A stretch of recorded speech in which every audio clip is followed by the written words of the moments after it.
Bonjour à tous et à toutes et bienvenue dans votre émission hebdomadaire préférée qui vous en apprend toujours plus sur le monde qui nous entoure. Au fil des décennies, le changement climatique s'est imposé comme l'une des préoccupations majeures de notre époque, générant des perturbations significatives dans l'équilibre naturel de notre planète. Si ces conséquences touchent divers domaines, c'est la biodiversité des écosystèmes aquatiques, spécifiquement celle des mares, qui retiennent aujourd'hui notre attention. Nous savons aujourd'hui que ces activités humaines sont responsables de ces changements brutaux, mais à quel point perturbent-ils différents écosystèmes en France? Nos mares sont-elles destinées à disparaître ou à changer de manière significative? Pour résoudre ce problème, nous allons à la rencontre d'Harry Cover et Pedro Sanchez, des scientifiques ayant étudié la question.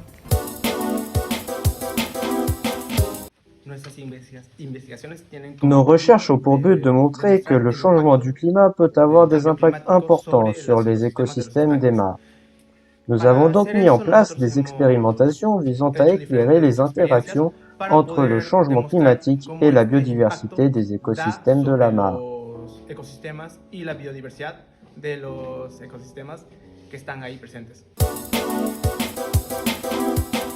Tout d'abord, il nous fallait impérativement nos échantillons pour qu'on puisse par la suite procéder à nos différentes expériences. C'est pourquoi nous sommes allés au bois de Morval qui disposait donc d'une mare. Une fois arrivé là-bas, on a pris différentes mesures, comme notamment son pH qui était à 7 évidemment, ou encore sa température qui était de 5 degrés Celsius. Ah oui, vos mesures ont donc été prises pendant l'automne ou l'hiver? Oui, effectivement, notre expédition s'est déroulée durant le mois de décembre. Mais en tout cas, après cela, tout en respectant évidemment la faune et la flore locale, nous avons prélevé 4 à 5 litres d'eau de la mare. Et puis enfin, nous sommes rentrés.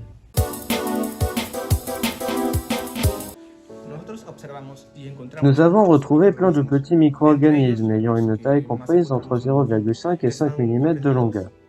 Nous avons répertorié 2 espèces de petits crustacés, présentes en grande quantité. Nous avons les daphnies, qui jouent un rôle important dans le cycle des nitrates et des phosphates, ainsi que les cyclopes, qui se nourrissent des daphnies. Ils sont d'ailleurs appelés ainsi à cause de leur œil unique. Nous avons même retrouvé un ditique dans nos prélèvements, et pour le coup, celui-ci, il se voyait bien comme il faisait une trentaine de millimètres.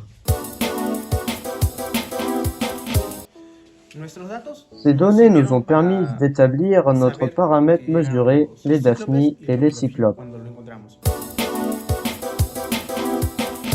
Alors c'est très simple, nous avons disposé 3 échantillons de la même quantité d'eau de la mare, de 250 ml chacun. Et comme notre paramètre variable était la température, nous les avons disposés sous des températures différentes, évidemment.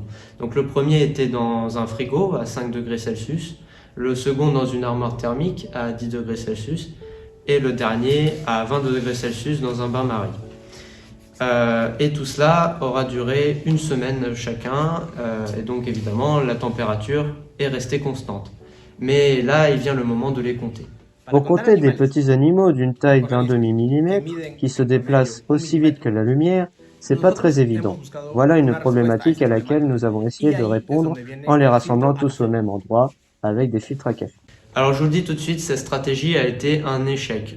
Pourquoi? Eh bien, parce que les petits crustacés sont restés coincés dans le filtre à café. Ils ne coulaient pas avec l'eau, on ne pouvait pas les verser dans un bécher avec moins d'eau dedans pour que nous puissions plus facilement les compter.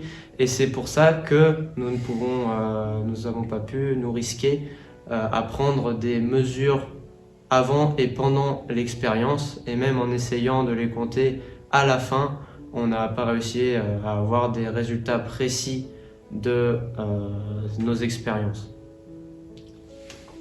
C'est qui gagne? Néanmoins, nous avons pu observer que dans les 3 cas, les 2 espèces étaient présentes dans les échantillons. Nous en avons donc conclu que les daphnies et les cyclopes ne nous ont pas permis de montrer l'impact du changement climatique sur la biodiversité de la mare. Ce sont par contre des espèces qui survivent à des températures comprises entre 5 degrés et 20 degrés Celsius.